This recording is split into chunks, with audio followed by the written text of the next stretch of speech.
Bom dia, boa tarde, boa noite para você que acompanha conosco este estudo bíblico. Comecei bem animado, né? Mas mais que o Energia habitual. lá em cima, A hein? Que energia tá lá em isso? cima, é verdade. Hoje nós vamos estudar a Carta da Alegria, Filipenses, né? Filipenses, a carta de Paulo aos Filipenses. Por isso é mais uma vez, que bom que você está aqui com a gente neste momento de estudo bíblico. Mais uma vez comigo está o pastor Jorge, o pastor Nicolas, que já vão fazer sua saudação. Abra sua Bíblia, acompanhe conosco o livro de Filipenses, um livro curto, apenas 4 capítulos. Nós vamos ver até onde nós vamos ir hoje, né? Com os comentários e reflexões. Uma carta com muito conteúdo, uma carta extremamente cristocêntrica, né? E que com certeza vai falar muito para cada um de nós. Pastor Jorge, pastor Nicolas, mais uma vez conosco. Muito obrigado pela presença de vocês. Olá, bem-vindos a todos. Então, vamos nos alimentar da palavra de Deus. Já vamos abrindo lá em Filipenses. E Filipenses, já aconteceu isso algumas vezes aqui, né? É uma daquelas cartas onde tem bastante passagem que a gente conhece, mas às vezes a gente não sabe de onde é que vem, né? A gente lembra da passagem, a gente lembra do, como diz o pastor Nicolas, né? Lembra da coisa, mas não lembra o endereço, né? Então tá ali, a gente vai passar por algumas dessas passagens que tu vai dizer assim, então é daqui que vem isso. E a gente vai entender um pouquinho o contexto, que é importante, né? Nenhuma passagem vem fora do seu contexto. Então já vamos abrindo aí, vamos nos alimentar da palavra de Deus hoje. Isso aí, meu boa noite aí aos colegas, aos irmãos que também nos ouvem e nos acompanham nesse momento de estudo. Mais uma vez gravando aí, né? Gravando num horário alternativo em que nós três podemos, mas graças a Deus, né, ainda conseguimos aí ler, né? Ler de fato, ler o texto bíblico e comentar algumas coisas assim que às vezes nos chamam a atenção. E, enfim, né, a palavra de Deus que fica ecoando no nosso coração e na nossa mente, também como povo de Deus, através desses recursos, assim, que fazem a palavra de Deus chegar aqui em Porto Alegre, lá em Tuparendi, Estância Velha, né, e assim por diante. Então, a nossa oração é que a palavra de Deus crie raízes aí, frutifique no coração e na mente de todos nós, também através desse estudo hoje. Acho que a gente vai chegar até o capítulo 2 de Filipenses, hein? Esse é meu palpite aí, vamos ver. Acho que sim, acho que sim. Acho que tem bastante coisa para falar até ali. Já que tu falaste em oração, pastor Nicolas, pode puxar a barca para nós? Fazer uma Vamos lá, oraçãozinha para dar iniciar neste momento? vamos lá. Gracioso Deus e Pai, nós te louvamos e bendizemos, porque o teu amor e a tua misericórdia duram para sempre. E te louvamos ainda mais porque em tua palavra revelas a todos nós, a toda criatura, o teu amor, a tua santa vontade. Obrigado por este momento de reunião, ainda que de forma online para muitos de nós, mas especialmente pela comunhão que temos contigo mediante a fé em Jesus. Obrigado, Senhor, porque proporcionas tudo o que precisamos para o corpo e a vida neste mundo e especialmente a tua palavra que ilumina os nossos passos rumo à vida eterna contigo. Nós oramos na força e na comunhão do Espírito Santo, em nome e por causa da obra de Cristo, nosso Salvador. Amém. Amém. Muito bem. Vamos abrindo então, livro de Filipenses, né? Carta aos Filipenses, é lá mais no final da Bíblia já, né? Um texto muito conhecido, talvez. Vários versículos, como o pastor Jorge disse, que chamam a atenção por serem já versículos que você encontra versículos de Filipenses, por exemplo, nas casas das pessoas, né? Quando a gente faz visita aos membros, a gente encontra, de repente, um quadro escrito, né? Alguns versículos de Filipenses. Mas não é uma carta, geralmente, que a gente pega para olhar ela como um todo, né? A gente sabe que é a carta da alegria, a gente sabe que é a carta que fala, por exemplo, tudo posso naquele que me fortalece, né? O texto é daqui, né? Mas a gente não pega para olhar ela toda, né? E é isso que a gente quer tentar fazer nesse estudo, de repente no próximo estudo também, onde nós vamos estudar e de maneira mais profunda o livro de Filipenses. Acho que vamos dar uma introduzida, né, pastor Jorge? Como é que a gente pode introduzir essa epístola aí? Perfeito, vamos dar uma olhada então. O texto já começa dizendo Paulo e Timóteo, né? Então já diz quem são os autores. Na verdade, Paulo é o autor, Timóteo é o ajudante de Paulo, né? Então essas duas figuras conhecidíssimas do Novo Testamento é quem escreve essa carta. Paulo estava preso em Roma, né, por causa da perseguição. Ele pregava o evangelho, então ele está preso na cidade de Roma. E escreve, então, essa carta mais ou menos no início dos anos 60, ali, 62, 63, por aí. E ele escreve a uma igreja em uma cidade chamada Filipos. Daí vem Filipenses, né? Aqueles que vêm da cidade, ou vêm da região de Filipos. E era uma cidade que tinha igrejas cristãs há pelo menos aí uns 14, 15 anos. Então, o apóstolo Paulo é aquele mesmo que funda essa igreja. Ele funda essa igreja e depois ele vai, enfim, segue o baile. O Paulo não era um pastor que ficava, ele abria as igrejas, ele era um plantador de igrejas, como se diz, né? Ele plantava uma igreja e ia para o próximo, plantava e assim ainda, né? E aí se estabelecia os líderes. Mas, de qualquer forma, a cidade era de Filipos, tá? O que estava acontecendo ali? Qual que é a história por trás? A história por trás é que um cara que a gente inclusive já falou aqui, Epafrodito, né? Ele tinha trazido para Paulo algumas informações sobre essa igreja. E quando ele trouxe essas informações, e além dessas informações também tinha trazido uma oferta dessa igreja para Paulo, para que Paulo pudesse se manter, o Epafrodito ele tem uma doença muito grave, né? A gente não sabe exatamente que doença era essa, mas Paulo chega a falar que assim, ó, ele quase morreu, né? E Deus poupou a vida dele para que Paulo não tivesse tristeza sobre tristeza, né? Como ele mesmo diz, a gente vai passar, talvez a gente passe, não sei se a gente vai conseguir passar hoje, mas de qualquer forma vamos passar. E aí Epafrodito quase morre, mas ele sobrevive.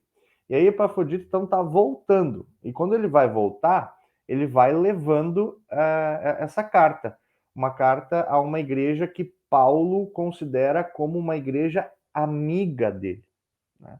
E essa é uma das coisas mais importantes da gente entender nessa carta. O conceito de amizade no primeiro século, né? Especialmente naquela região lá. A amizade, naquele contexto, é muito mais intenso do que hoje nós dizemos sobre a amizade. Paulo se considera um amigo dos filipenses. E hoje em dia, como é que é a amizade, né? A gente nas redes sociais, para fazer uma amizade, é tranquilo, a gente pega lá, clica, né? Adiciona um amigo, você se torna amigo no Facebook, você segue uma pessoa no Instagram, você segue uma pessoa no Twitter. Mas no primeiro século, ser amigo é quase como um contrato. Você assina um contrato social e você diz assim, olha, eu tô me comprometendo contigo, tu te compromete comigo. E desfazer uma amizade é quebrar um contrato, é dividir uma coisa no meio. Hoje em dia, para a gente fazer amizade é tão fácil quanto fazer. Você clica de novo lá e tá bloqueado, né? Não vê mais as minhas coisas, eu não vejo mais as tuas coisas e assim tá feito. Só que para ele dizer que ele é um amigo envolve muita coisa. Inclusive, você vê que eu falei antes, né, sobre a responsabilidade que a igreja de Filipenses, a igreja em Filipos, tem com Paulo. Eles enviam uma oferta para ele, porque eles estão comprometidos com essa missão do Paulo, de plantar a igreja, de seguir espalhando o evangelho. Então, ser amigo naquele contexto é muito maior, ou muito mais forte do que a gente concebe hoje. E, de qualquer forma, o problema por trás também é que os filipenses estavam passando algumas dificuldades, tanto internas quanto externas. Minha percepção é que a maior dificuldade estava sendo da parte externa, né? Diferentemente de outras realidades no Novo Testamento, onde tem muitos problemas internos, me parece que o problema maior é um problema externo para a igreja. Por quê? Porque eles estavam sofrendo uma espécie de uma pressão, principalmente por um motivo histórico, e esse é um detalhe curioso, né? E tem a ver com a geografia e tem a ver também com a história daquele lugar. A cidade de Filipos era uma colônia militar, né? E essa colônia, historicamente, tinha sido favorecida pelo imperador, por um dos imperadores, Otávio, né? E por isso, o sentimento daquela cidade para com o império era um sentimento de agradecimento, de gratidão muito grande, de dependência. A gente dependeu daquilo para ser o que a gente é hoje. E existia naquela época uma coisa chamada a cultuação ao imperador, ou o culto ao imperador. Inclusive, o imperador ele era chamado de Senhor e Salvador. E então, isso era muito forte naquela cidade pelo sentimento de gratidão. Portanto, quando você vem trazendo um novo Senhor e Salvador, que é o Jesus Cristo, o povo vai dizer assim, não, peraí, né? Não foi esse Jesus aí que nos conquistou tudo que a gente tem, foi o imperador. Então, tinha uma pressão muito forte externa para com aquela cidade. Algo muito parecido com o que Paulo está sofrendo lá em Roma. Porque também por causa do evangelho desse Jesus Cristo que veio, Paulo estava preso, Paulo estava sofrendo perseguição e tudo mais. Então, contra isso, o Paulo argumenta, e isso o pastor Lucas comentou antes, né? Uma carta puramente cristocêntrica. Com isso, com essa situação toda que eles vivem, com a situação que o Paulo está vivendo, como isso é parecido um com o outro, Paulo adverte eles para centrarem-se em Cristo e somente em Cristo. Né? As coisas externas, as picuinhas que têm acontecido talvez dentro da igreja, não devem tirar o foco. O foco tem que estar em Cristo. E nesse sentido, é uma carta muito cristocêntrica. Uma outra coisa que me chamou a atenção antes de passar a palavra, e aí sim me parece um problema. Pastor Jorge, isso, voltou. Aí sim me parece um problema interno nessa questão, que algumas vezes, aliás, repetidas vezes, inclusive o próprio Paulo fala sobre essa mania dele de repetir as coisas, né, na carta. Mas repetidas vezes ele fala sobre a questão do interesse pessoal e da vaidade das pessoas para evitarem esse tipo de coisa. Em vez de buscarem o interesse pessoal, busquem primeiro o interesse do próximo. Quer dizer, coloquem o próximo primeiro, depois vocês. Né? Isso me parece um problema interno, não tão forte quanto esse externo. Mas também é uma coisa que parece incomodar Paulo, e isso ele escreve, né? E esse interesse pessoal interno parece estar relacionado com pregadores do evangelho também, que também pregam a mensagem do evangelho pura, mas que parecem que por algum problema pessoal, talvez com Paulo, estejam tendo alguma dificuldade com ele. A gente vai falar mais sobre isso também durante o capítulo 2, né? Pastor Nicolas, de repente, quiser fazer um comentário, quiser ler o capítulo 1, fica bem à vontade. Eu acho que vale a pena ler já o capítulo 1 aqui, e aí eu já emendo meu outro comentário, assim, pode ser? Então vamos lá. Capítulo 1 aí, que o Paulo escreveu para os cristãos de Filipos, os filipenses. Paulo e Timóteo, servos de Cristo Jesus, a todos os santos em Cristo Jesus, inclusive bispos e diáconos que vivem em Filipos. Que a graça e a paz de Deus, nosso Pai, e do Senhor Jesus Cristo estejam com vocês. Dou graças ao meu Deus por tudo o que lembro de vocês, fazendo sempre com alegria súplicas por todos vocês em todas as minhas orações. Dou graças pela maneira como vocês têm participado na proclamação do Evangelho, desde o primeiro dia até agora. Estou certo de que aquele que começou boa obra em vocês há de completá-la, até o dia de Cristo Jesus. Aliás, é justo que eu assim pense de todos vocês, porque os trago no coração, seja nas minhas algemas, seja na defesa e confirmação do Evangelho, pois todos vocês são participantes da graça comigo. Pois Deus é testemunha da saudade que tenho de todos vocês, no profundo afeto de Cristo Jesus. E também faço esta oração, que o amor de vocês aumente mais e mais, em conhecimento e toda percepção, para que vocês aprovem as coisas excelentes, e sejam sinceros e inculpáveis para o dia de Cristo, cheios do fruto de justiça que vem por meio de Jesus Cristo para a glória e louvor de Deus. Quero ainda, irmãos, que saibam que as coisas que me aconteceram têm até contribuído para o progresso do Evangelho, de maneira que toda a guarda pretoriana e todos os demais sabem que estou preso por causa de Cristo.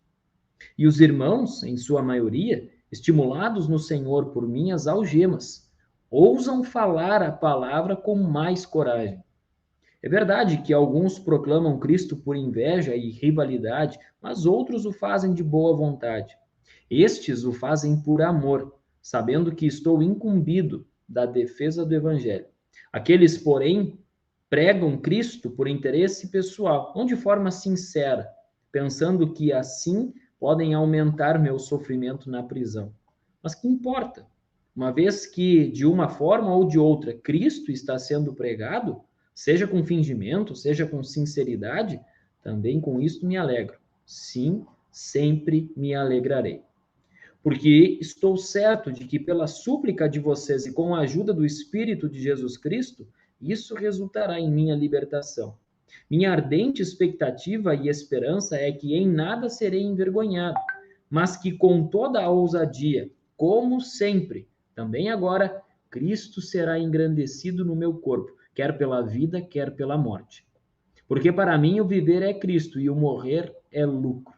Entretanto, se eu continuar vivendo, poderei ainda fazer algum trabalho frutífero. Assim, não sei o que devo escolher. Estou cercado pelos dois lados, tendo o desejo de partir e estar com Cristo, o que é incomparavelmente melhor. Mas, por causa de vocês, é necessário que eu continue a viver. E convencido disto, estou certo de que ficarei e permanecerei com todos vocês, para que progridam e tenham alegria na fé. Desse modo, vocês terão mais motivo para se gloriarem em Cristo Jesus por minha causa, pela minha presença de novo no meio de vocês. Acima de tudo, vivam de modo digno do Evangelho de Cristo, para que, ou indo até aí para vê-los, ou estando ausente, eu ouça a respeito de vocês que estão firmes em um só espírito, como uma só alma, lutando juntos pela fé do Evangelho, e que em nada se sentem intimidados pelos adversários, pois o que para eles é prova evidente de perdição, para vocês é sinal de salvação, e isto da parte de Deus. Porque vocês receberam a graça de sofrer por Cristo, e não somente de crer nele, pois vocês têm o mesmo combate que viram em mim e agora estão ouvindo que continuo a ter. Um capítulo meio longo, assim, né? O primeiro capítulo, um pouco assim, maior, parece. E aí eu volto, assim, aquelas questões, até na verdade, caberiam ali naqueles comentários introdutórios, né? É uma carta junto com Colossenses, Efésios, Filemon, o apóstolo Paulo está preso. A gente lembra lá que depois, na última carta que ele escreveu para o Timóteo, o mesmo Timóteo que estava com ele, ele manifesta, assim, algo contrário da esperança, que ele fala, olha, ou indo aí, ou estando ausente, né, eu espero em algum momento vê-los, né, ele ainda manifestava essa alegria de talvez estar no meio de novo dos filipenses. Lá em 1 Timóteo, né, ele diz assim, olha, a minha hora, né, eu já estou quase completando a carreira. Né? Então, assim, como é que era o Paulo escrevendo da prisão? Tem uma coisa curiosa aí, que valeria naqueles comentários introdutórios, eu acho. Estava preso, mas ele ainda tinha a esperança de talvez no futuro sair de lá e ver os demais, mas ele fala da morte dele, né? E ele fala da morte dele numa linguagem comercial. A gente dando uma conferida assim nas questões arqueológicas, né? Por que Filipos era importante? Por que Filipos, naquela região né, na Ásia Central, era importante? Lá no capítulo 1, no versículo 21, o apóstolo Paulo diz assim, porque para mim o viver é Cristo e o morrer é lucro. A grande questão é que quando a cidade de Filipos estava por ali sendo fundada, o que se encontrou ali? Muitas minas de ouro e outros minérios. E aí, alguns falam que o nome Filipos vem de Filipe III, né, um antigo rei da Macedônia, e o Filipe ali que percebeu tudo aquilo e ali colocou um posto avançado, né, antigo rei da Macedônia. E aquele posto avançado depois foi sendo, né, objeto de desejo dos demais governos e demais impérios, tanto que o Império Romano depois coloca toda uma guarda pretoriana lá. Então, ele fala literalmente, né? Ele diz assim, olha, para mim, já que eu estou aqui na prisão, o viver é Cristo, e o morrer literalmente é lucro, é ganho, porque estar com Cristo é incomparavelmente melhor. Então, aí também se encaixa um pouco mais, que o pastor Lucas comentou ali, né? Faz todo sentido o apóstolo Paulo comentar, olha, não coloquem em primeiro plano, em primeiro objetivo da vida de vocês, os interesses pessoais, os ganhos pessoais. Não coloquem, né? Porque o viver é Cristo e morrer que é ganho. O verdadeiro ganho, o verdadeiro tesouro, a verdadeira riqueza não está nesse mundo. E aí a gente lembra de Jesus, né? Olha, pode até ajuntar aí, mas vêm os ladrões e roubam tudo isso de vocês. A traça corrói tudo, porque o grande ganho é estar com Cristo. E lá é incomparavelmente melhor. Então, assim, faz todo sentido que o apóstolo Paulo faça essa advertência, né? Ali no capítulo 3, ele fala assim que os filipenses estavam sempre dispostos a ajudá-lo, mas não tinham ainda a necessidade. Então, parece que o povo de Filipenses, os cristãos que lá estavam, viram que ali no início do capítulo 1 ele fala de bispos e diáconos. Já parece mostrar assim o povo de Deus naquela cidade mais organizado. Tem bispos e diáconos, né? Então, parece que era um povo que não estava passando tanta necessidade quanto os cristãos da Judéia, né? Porque estavam numa cidade potencialmente rica.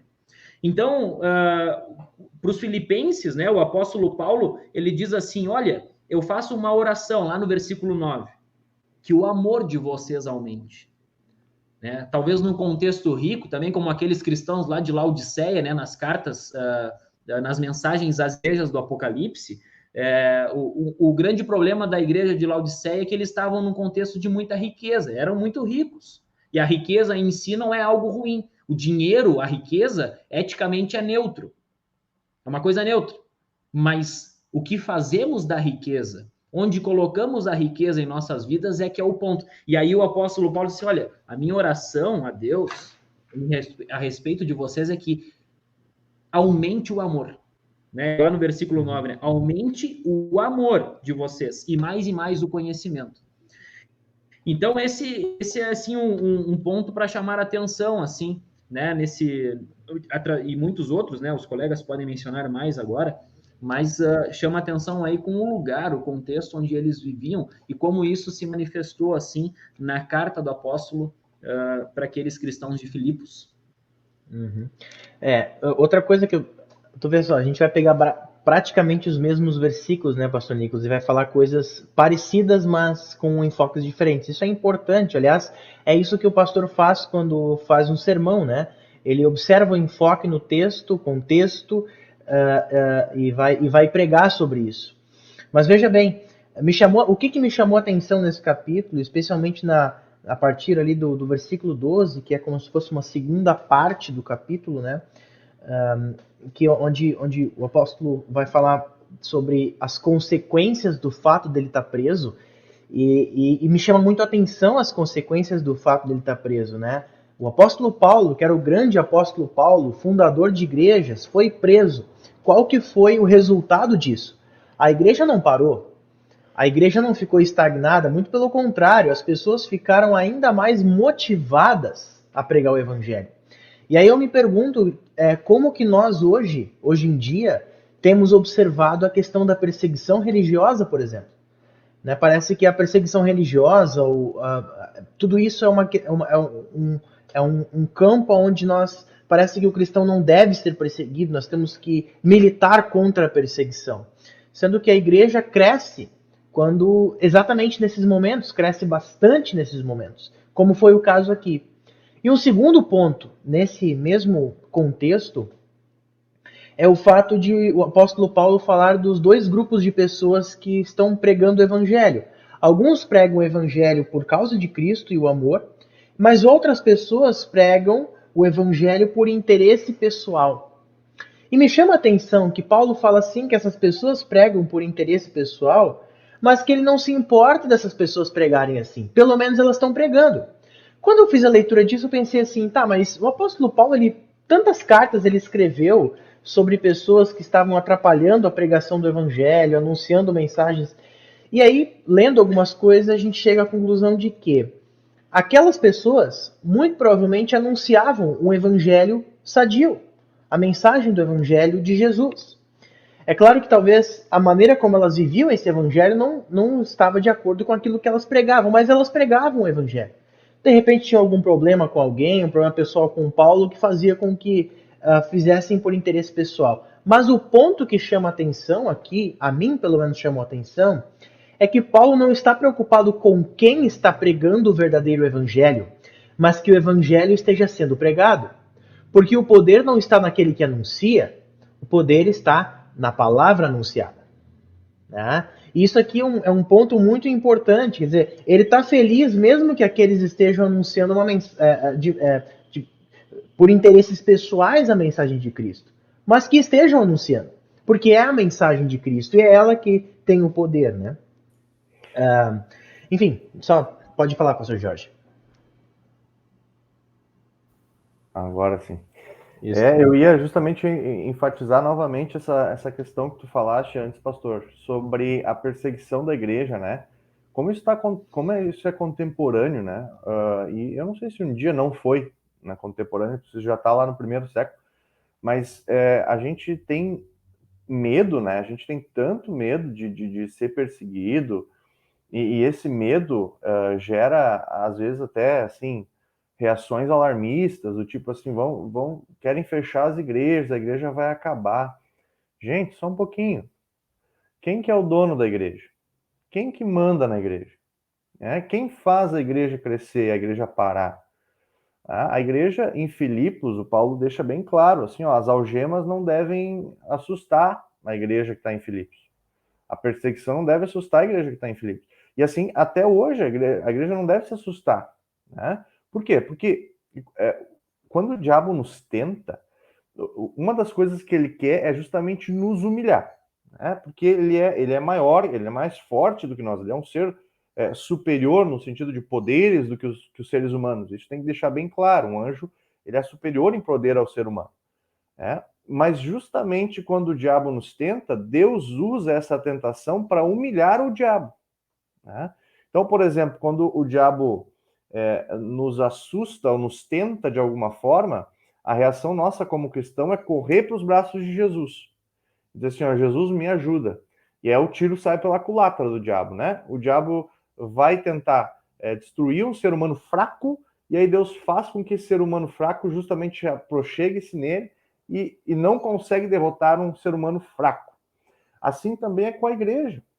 O diabo quer e queria, já desde o primeiro século, enfim, desde sempre, o diabo quer humilhar aqueles que seguem a Jesus, quer derrotar aqueles que seguem a Jesus, e justamente moveu nações. A gente quantas vezes falava no Antigo Testamento sobre as nações na volta de Israel, né? A gente falou da Babilônia, a gente falou da Síria, enfim, quantas vezes também no Novo Testamento cidades se movem contra. Agora a gente falou sobre essa cidade de Filipos, né? Sobre ser um ponto militar e como isso era difícil para eles, mas é justamente quanto mais se persegue a igreja, quanto o diabo mais tenta acabar com ela, Deus humilha o diabo, fazendo com que ela cresça. Né? Uhum. Claro, a gente não deve romantizar isso, a gente não deve dizer assim, não, que bom, que maravilha quando há perseguição, né? Porque nenhum de nós tomou um açoite por causa de falar o evangelho, né? E que bom que a gente não tomou, a gente não sabe como é que é isso, a gente não deve romantizar o troço também. Mas a gente não deve, por outro lado, se apavorar com a perseguição. A perseguição é óbvia, ela sempre vai acontecer, mas a gente tem que se lembrar quem que é o Senhor da igreja, o verdadeiro Senhor, quem está cuidando da igreja, né? A gente tem que levar a sério quem que é o dono da igreja, quem que é o Senhor sobre a igreja. E deixar de lado um pouquinho essas notícias que às vezes se espalham, notícias alarmistas, né, que a gente recebe por correntes de WhatsApp, pelo Facebook, pelo sei lá por onde, né? O Paulo, preso por causa do evangelho, está ensinando aos filipenses quem que é o Senhor da igreja, quem que comanda isso. Então, nessa parte ali que ele fala sobre como justamente o fato dele estar preso tem levado outras pessoas a conhecerem Cristo. Né? E mais para o fim desse capítulo 1, eu quero ressaltar ainda uma coisa, talvez a gente pode passar para o segundo capítulo depois, ou quer falar alguma coisa ainda, pastor Lucas? Não, eu só ia fazer um outro destaque ainda no capítulo 1, mas de repente tu pode comentar. Só um último destaque ainda relacionado a essa questão que me chama muito a atenção, essa questão do interesse pessoal e tudo mais, né? O apóstolo Paulo fala sobre esses que pregam por interesse pessoal e fala que, tudo bem, pelo menos eles estão pregando o evangelho, isso me alegra. Como eu disse, mais uma vez, o poder não está naquele que anuncia, mas na palavra anunciada, né? E aí, mais adiante, ele vai falar sobre, nos versículos 23, 24 e 25, ele vai falar sobre essa questão do viver é Cristo e morrer é lucro. Ele vai fazer uma jogada que, a partir dessa frase, ele faz uma jogada. Olha, para mim seria muito melhor se eu morresse, porque é infinitamente melhor estar em Cristo. Mas, e aqui está um ponto importante na carta aos Filipenses. O mais importante não é o que é mais importante para Paulo, mas o que é mais importante para o outro. E por que eu estou dizendo isso? Porque é muito comum a gente, nesse mundo que a gente vive atualmente, especialmente, e pelo jeito também no tempo de Paulo, mas a gente vê isso muito hoje em dia, especialmente aí o pós-modernismo, que está aí, né, bem evidente. As pessoas buscam, especialmente na espiritualidade, uma resposta e um consolo para o seu próprio eu. Essa semana eu ouvi alguém me dizendo assim que as religiões elas são muito parecidas, todas muito iguais, que o mais importante delas é que você se sinta bem, que você fique bem. E eu disse para ela que eu acho que eu falei assim, olha, a Bíblia não ensina isso. A Bíblia fala do perdão de Jesus que é para ti, mas depois do perdão de Jesus para ti, tu vai pensar no bem do próximo e não no teu. E eu acho que aqui é bem exatamente isso. O apóstolo Paulo, olha, para mim, se eu fosse olhar os benefícios para mim, era melhor morrer e estar com Jesus. Mas, em primeiro lugar, e o apóstolo Paulo vai falar isso mais vezes no capítulo 2 especialmente, em primeiro lugar está vocês, está o próximo. E ele falou, mas para vocês é necessário que eu continue a viver. E convencido disso, estou certo que ficarei e permanecerei com todos vocês para que progridam e tenham alegria na fé. Veja, o cristão, a palavra de Deus ensina que o cristão, ele não pensa em primeiro no seu próprio bem-estar. Ele é perdoado por Jesus Cristo e ele pensa no bem do próximo primeiro. Né? E isso é a palavra de Deus, hoje eu falei com a minha esposa, a palavra de Deus, ela parece que inverte todos os conceitos naturais do ser humano. Os conceitos naturais. Se a gente quer que as coisas sejam boas para nós primeiro, a palavra de Deus fala, não, as coisas vão ser boas para o próximo. Você vai pensar no próximo primeiro. Se a gente acha que Jesus deveria ser um rei, que ia sentar num trono maravilhoso, ia viver uma vida de luxo, ia governar e todo mundo ia ouvir ele, a palavra de Deus mostra, não. A mensagem da cruz é uma loucura, porque Jesus nasce num berço humilde, é colocado numa cruz. E é esse é o sinal, essa é a obra de perdão dos teus pecados. Quer dizer, a palavra de Deus ela vai inverter tudo. E aqui mais uma vez, para Paulo, o melhor era morrer. Porque ele mesmo fala, infinitamente para mim é melhor estar com Cristo, mas, e aqui é importante esse mas, por causa de vocês, eu vou ficar. Né? Isso a gente pode levar para nós também. E a última coisa que eu queria então ressaltar ainda sobre esse capítulo é um assunto que serve de link para o próximo capítulo também. E é um assunto muito recorrente entre nós aqui nesses estudos bíblicos, né? Acontece ali a partir do 27, especialmente. Aqui na minha Bíblia traz um subtítulo, né? Lembrando, os títulos eles não são inspirados, eles não fazem parte do texto bíblico, eles foram adicionados depois para dar uma separação um pouco mais lógica, para dar a entender o que está acontecendo a seguir. E aqui esse título diz a unidade cristã na luta, né? É um assunto tão recorrente, a união entre os cristãos, diz o versículo 27, acima de tudo, vivam de modo digno do evangelho de Cristo, para que, ou indo até aí para vê-los, ou estando ausente, eu ouça a respeito de vocês, que estão firmes em um só espírito, como uma só alma, lutando juntos pela fé do evangelho. Olha que lindo isso, né? E é um assunto tão recorrente e é tão lindo e tão recorrente quanto é difícil e complicado de pôr na prática essa união total, né?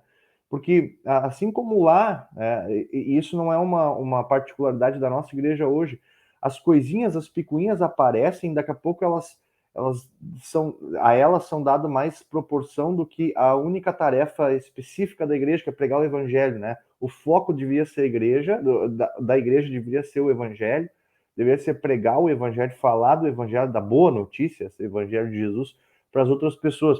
Mas acaba que as picuinhas aparecem e aí não se resolvem, e aí vão indo, vão fazendo uma bola de neve, daqui a pouco aquilo está maior, e eu já não vou na igreja porque o fulano está lá, eu já não vou neste culto porque é este pastor que vai dar, né? Entende essas coisas? Veja, isso está aqui presente. Paulo está dizendo, olha, eu quero que quando eu vou aí e eu vejo vocês unidos, lutando pela fé, olha que coisa linda, unido lutando pela fé, lutando juntos com um só Espírito, né? O Espírito que não é nosso, o Espírito que é de Deus, o Espírito Santo.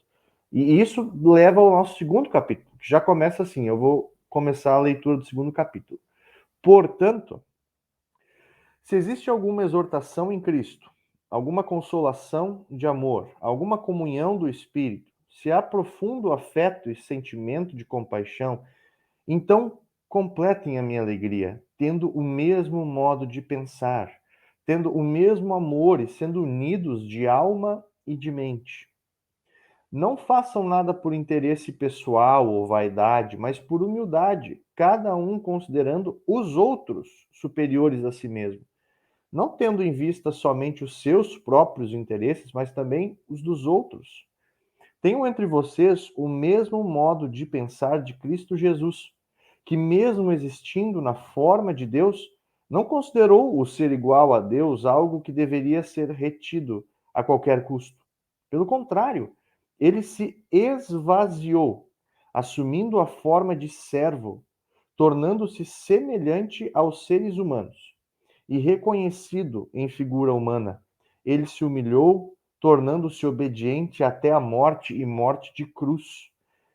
Por isso também Deus o exaltou sobremaneira e lhe deu o nome que está acima de todo nome, para que ao nome de Jesus se dobre todo o joelho, no céu, na terra e debaixo da terra, e toda língua confesse que Jesus Cristo é Senhor, para a glória de Deus Pai.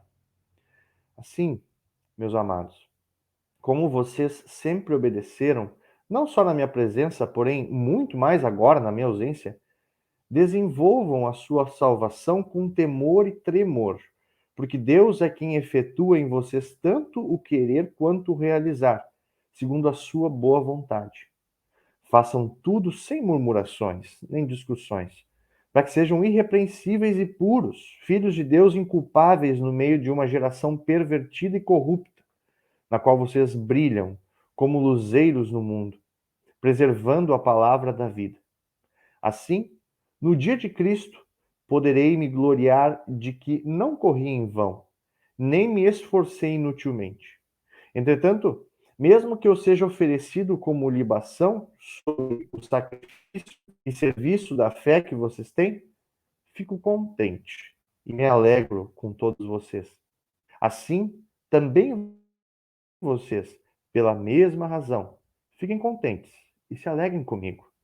Espero no Senhor Jesus enviar-lhes Timóteo o mais breve possível, a fim de que eu me sinta animado também ao receber notícia de vocês. Porque não tenho ninguém com esse mesmo sentimento e que se preocupe tão sinceramente por vocês. Todos os outros buscam os seus próprios interesses e não os de Cristo, o de Jesus Cristo. Quanto a Timóteo, vocês conhecem o seu caráter provado, pois serviu ao Evangelho junto comigo, como um filho trabalha ao lado do pai. Portanto, este é quem espero enviar, tão logo eu saiba como vai ficar minha situação. Mas confio no Senhor que também eu mesmo em breve irei até aí. No entanto, julguei necessário enviar-lhes Epafrodito, meu irmão,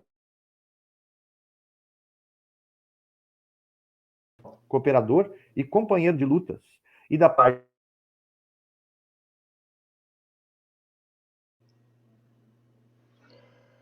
Acho que o pastor Jorge está um pouquinho travado lá. Eu Caiu vou lá. Caiu, é. Eu vou continuar a leitura aqui, daqui a pouco ele retoma, tá? Continua. Versículo 25. No entanto, julguei necessário enviar-lhes Epafrodito, meu irmão, cooperador e companheiro de lutas, e da parte de vocês, mensageiro e auxiliar nas minhas necessidades.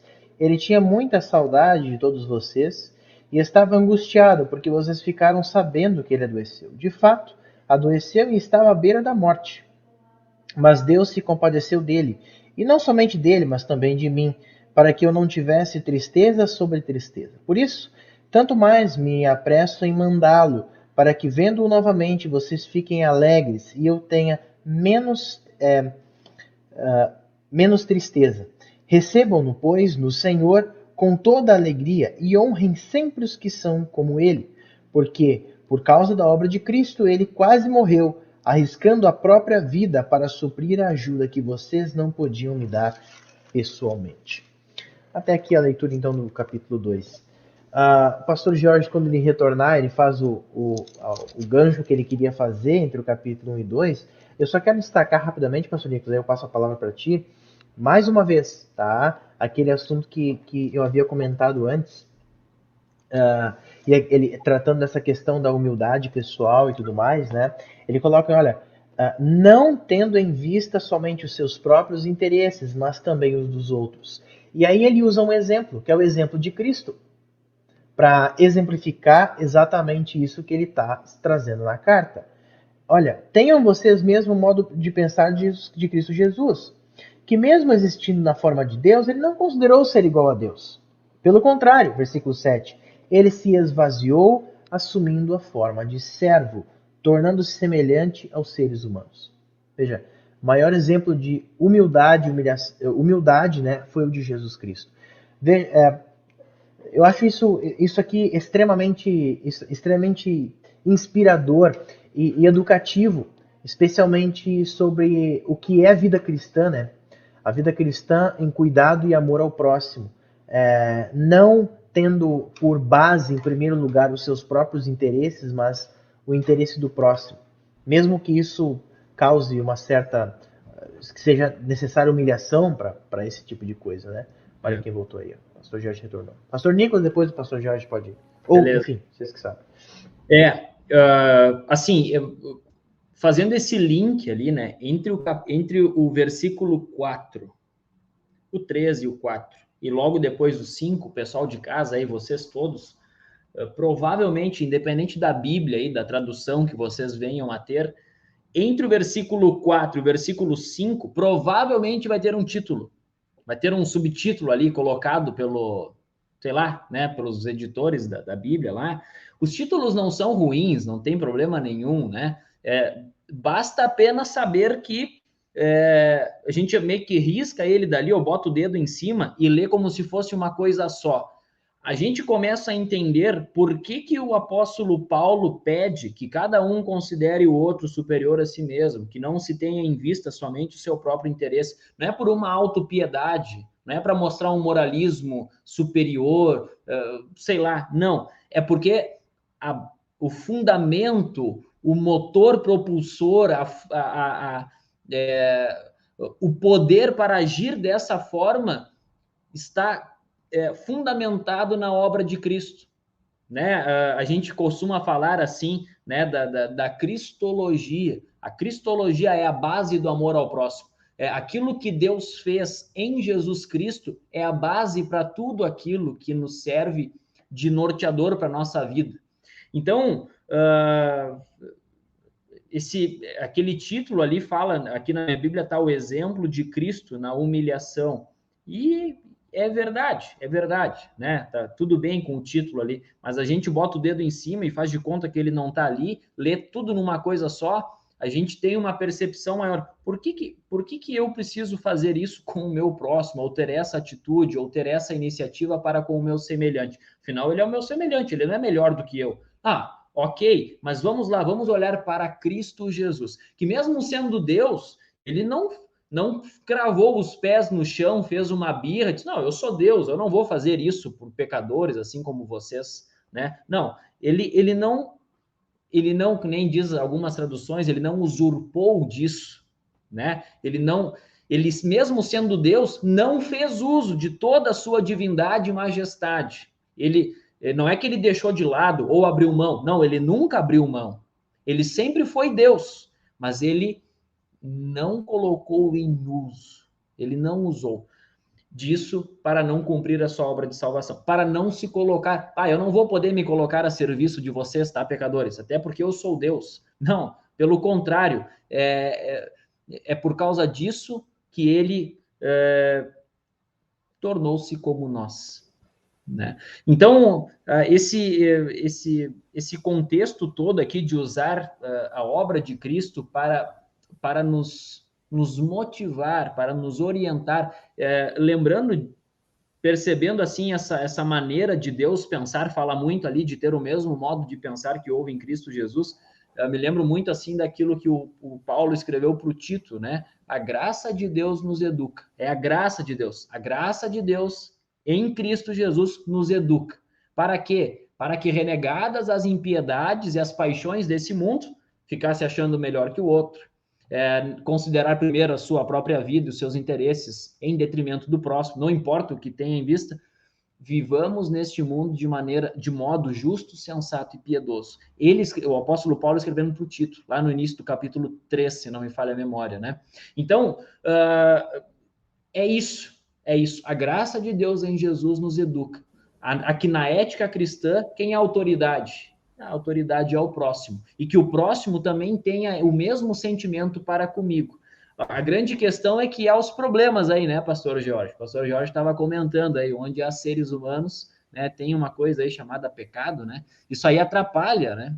Isso atrapalha às vezes, né? E aí a gente lembra, olha, vocês não são mais dominados pelo pecado, né? Mas a graça de Deus e o seu Espírito que nos educam nesta vida. E mesmo que o outro não seja, né, dessa forma para com a gente, é aquela velha máxima, né? O certo está certo, ainda que ninguém esteja fazendo. Né? Eu não vou fazer isso porque o meu próximo lá não quer, né? Também não quer fazer assim comigo. Tá bom, não é por aí, Pedro? né? Não é por aí. E essa passagem vai de encontro a uma coisa, uma palavrinha que hoje em dia deixou de ser visto como um pecado e começou a ser visto como até uma virtude. E essa palavrinha é orgulho. O orgulho hoje não é mais pecado. O orgulho mudou o nome. O orgulho agora é autoestima. Então, eu tenho orgulho de mim mesmo, eu tenho orgulho da minha carreira, eu tenho orgulho da minha tradição. Aliás, hoje nós estamos gravando, hoje é dia 21. Ontem foi o dia 20 de setembro. Quantas manifestações, né? Tenho orgulho de ser gaúcho, orgulho da minha tradição, né? E há uma diferença entre dizer eu tenho orgulho disso, quer dizer, eu acho que isto aqui tá acima de outras coisas, né? A gente diz, não, ó, às vezes a gente não fala, não verbaliza isso, mas está internalizado lá. A cultura gaúcha, o estado do Rio Grande do Sul é melhor que os outros, porque nós temos nossa cultura, nós temos nossa música. Então, isso é até mesmo cultivado, né? Eu preciso deixar algo bem claro, tá tudo certo em gostar de cultura gaúcha, eu também gosto, tudo certo em gostar de música gaúchesca, tudo certo tomar chimarrão, inclusive, né? Tá tudo certo. O problema é o pecado do orgulho, o problema é fazer isso a nossa idolatria, né? Idolatrar uma cultura, idolatrar a representação dessa cultura. E essa passagem aqui, o Paulo diz, né, até depois, em 3:17, ele diz, irmãos, sejam meus imitadores. E de quem Paulo está imitando? E Paulo também está imitando o exemplo de Cristo. E o exemplo de Cristo é justamente isso que o pastor Nicolas falou, ao contrário. Em vez de ele dizer assim, não, peraí, eu sou Deus, não sou bagunça. Ele diz, não, né, eu vou deixar vocês bagunçarem comigo. Tu tem uma noção, a gente não tem noção do que é isso, porque a gente nasceu ser humano. Agora, tu imagina o que é isso, um Deus criador da vida morrer. Submeter-se a ser capturado, a ser espancado, a sofrer por pessoas inferiores a ele, por criaturas suas. Né? Hoje em dia, o orgulho virou virtude, né? Mas Paulo nos aponta para o caminho contrário. Mais uma vez, pastor Lucas, a palavra invertendo, a palavra de Deus invertendo as situações. O exemplo de Cristo, que era Deus, e assumiu a sua natureza humana, uma natureza humana. Ele se limitou. né? Ele passou fome, ele passou frio, ele passou vontade de ir no banheiro. Deus passou vontade de ir no banheiro. Ele pegou fila. Jesus pegou fila, minha gente, né? Tu imagina isso? Deus Todo-Poderoso teve que pegar fila, teve que passar. Ainda bem que ele não foi no Brasil, cara, senão ia pegar mais fila ainda, coitado. Deus teve que lidar com gente chata, com gente que queria pegar ele, que queria pegar só uma coisinha na palavra dele, né? Olha os fariseus aí, os exemplos que tem no Novo Testamento, né? E ele sofre a humilhação máxima de morrer. E o que ele, e como é que ele reage a isso? Calado. Isso é forte em humildade, né? Por isso, o grande apóstolo Paulo, que também está numa situação de humilhação, né? Ele também poderia dizer: eu, o grande apóstolo Paulo, estou preso, estou levando nas costas de relho por pregar o evangelho, que é a verdade de Cristo, que é uma boa notícia, para todo mundo. Eu estou levando nas costas. O que o Paulo diz? Ele dá risada. Ele diz: olha, tranquilo. A gente Isso não até pode tem ajudado. Isso até tem ajudado o evangelho. Exatamente. Ele diz assim, ó, bate mais que Deus vai fazer. Deus vai fazer através disso, né? E de novo, a gente não deve romantizar. Paulo não está de boa, ele está sofrendo lá. Ele está sofrendo na cadeia, na prisão, né? E aí, depois disso, ele pode até mesmo enfrentar uma execução. E aí, de novo, aquelas palavras de antes, né? Para mim, morrer é lucro. E se eu for para ser executado, vamos lá, né? Olha, isso é muito forte. E esse mesmo Jesus também nos dá esse exemplo de que ele foi lá e fez tudo que ele fez por nós em humildade. E mesmo o orgulho tendo outros nomes hoje, ainda é pecado. Ainda nós temos que lutar contra isso.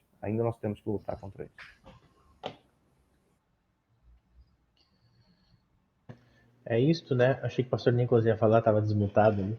Se eu fosse falar mais, ainda nós ia passar de 1 hora. Não, mas E aí, eu só quero destacar um versículo aí, de repente nós podemos encaminhar para o encerramento, né, se os colegas não tiverem nada para falar, que é o versículo 13 do capítulo 2. A gente olha para essas recomendações, né? Colocar o próximo em primeiro lugar, não em primeiro lugar, mas enfim, olhar primeiro para o próximo, depois para nós, né? A gente olha para todas essas questões e fala assim, puxa vida, mas isso é uma coisa muito complicada para mim. Eu não sei fazer isso. Eu digo para ti, meu irmão, minha irmã, realmente, eu também não. Naturalmente, o que a gente quer é colocar os nossos interesses em primeiro lugar. Porque é isso que é aquilo que o pastor Nicolas falou, que é o pecado que fica atrapalhando, que faz com que a gente tenha dificuldade com o outro, que gere picuinhas, que eu vou querer sempre primeiro o meu bem para depois ver o que está bom para os outros, né? E aí o apóstolo Paulo, porque é Deus é quem efetua em vocês tanto o querer quanto o realizar segundo a sua boa vontade, né? Essa frase, se você é luterano que está acompanhando, você já deve ter participado de uma cerimônia de recepção de profissão de fé, de confirmação, acho que batismo também deve ter, quando depois das respostas dos padrinhos, dos confirmandos, né, daquela pessoa que está sendo recebida na igreja, fala assim, sim, eu quero entrar na igreja, aquela coisa toda, aí nós falamos né, que Deus efetue em você tanto o querer como o realizar segundo a sua boa vontade. Isso vale para tudo na nossa vida, né? Todas as coisas. Como nós vamos observar primeiro o bem do próximo. Bom, é Deus que vai efetuar tanto querer como realizar dessa obra. Porque tudo isso está ligado, como disse o pastor Nicolas, à obra de Jesus Cristo. Ao seu esvaziamento, ao fato dele ter se tornado humano, ao fato dele ter se humilhado, ao fato dele ter se entregado por amor a você e a mim, né? E isso é a mensagem maravilhosa. Por isso que a gente gosta, a gente não, né? Mas por isso que essa carta aos Filipenses é tão cristocêntrica, porque ela sempre vai apontar para a obra de Jesus como o motor do querer e o realizar das boas obras, né? Tá bom, gente? É isso? Então nós vamos encerrando, né, do capítulo 2 de Filipenses, Maranata. Eu vou pedir o pastor Jorge, então, pastor, de repente puder fazer uma oração final e a gente encerra depois nosso estudo. Com certeza, se a minha internet permitir, né? Então vamos lá, vamos orar. Querido Deus, eterno Pai, Filho e Espírito Santo, nós te agradecemos mais uma vez porque hoje nós podemos abrir a nossa Escritura, aliás, não nossa Escritura, a tua palavra, que chegou até nós por bondade tua, por graça tua, e hoje está em tantas traduções diferentes para pessoas do mundo inteiro poderem entender e poderem te ouvir falar. Hoje nós refletimos sobre vários assuntos, inclusive sobre a perseguição da igreja, sobre como tudo está fundamentado na obra de Cristo por nós, em nosso lugar, e também sobre a nossa vivência na igreja, sobre como é importante nós estarmos unidos nesse mesmo princípio que é Cristo Jesus. Por isso, nós te agradecemos, Senhor, e te pedimos que tu envies o teu Espírito Santo a cada um de nós, para que tanto o querer quanto o realizar dessa obra possa ser feita e o teu nome seja glorificado também aqui na terra, assim como é no céu, quando todas as vezes nós, orando o Pai Nosso, falamos. Querido Deus, abençoa a tua igreja na terra, abençoa aqueles que sofrem perseguição, seja perseguição direta, através de coisas físicas mesmo, através de perseguição moral ou de qualquer outra forma, Senhor. Abençoa essas pessoas para que sigam firmes. Nós sabemos que isso é parte da nossa vida, é parte da vida do cristão. Mas consola-nos, Senhor, com a esperança viva da ressurreição, de que um dia nós estaremos aí no seio de Abraão, junto de Ti, assim como Tu nos vês, nós poderemos Te ver também, Senhor, estar ao Teu lado. O que para Paulo e para todos os cristãos é infinitamente melhor. Nós estamos aqui, Senhor, orando em Teu santo nome. Por isso, ajuda-nos, Pai. Em nome do Pai, do Filho e do Espírito Santo. Amém. Amém. Muito bem, estamos chegando então chegamos ao final de mais este programa, esse estudo bíblico, agradecendo aí a audiência de todos vocês que estiveram conosco durante essa quase uma hora. Próxima semana, se assim Deus permitir, estaremos de volta com a segunda parte do livro de Filipenses, concluir o capítulo 13 e 4, agradecendo mais uma vez a participação do pastor Nicolas, pastor Jorge, que abrilhantaram este momento com os seus conhecimentos. Muito obrigado, colegas, Deus abençoe vocês, Deus abençoe cada um também, ricas bênçãos de Deus e até a próxima. Tchau, tchau.